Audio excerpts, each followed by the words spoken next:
Hi, it's Jose here. We are here in Hancock Park, Los Angeles.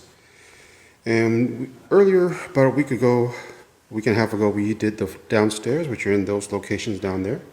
Now we're doing the upstairs. This, they're doing something else with. Now you can see, some of these rooms have already been coated. It's going to be a natural look.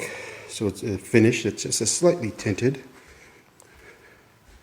This is roughly over 2,000 feet and some stairs. Now it's kind of hard to tell, but these have already have some finish on it.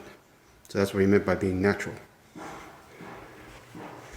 This room has already been done. And again, you will notice, very light look. They want it as raw looking as possible. So we have 1, 2,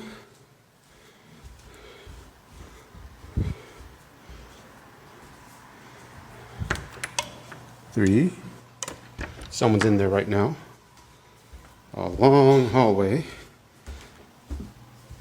4, already coated. Long walk. And room number 5, again, already coated. Why are these rooms coated and not this hallway? Because this is the last run we're going to be doing. And also these stairs as well have been coated all the way down. You can see that's a long run. So hopefully it won't be too much longer and we'll be finished with the first coat. And next video will be the end.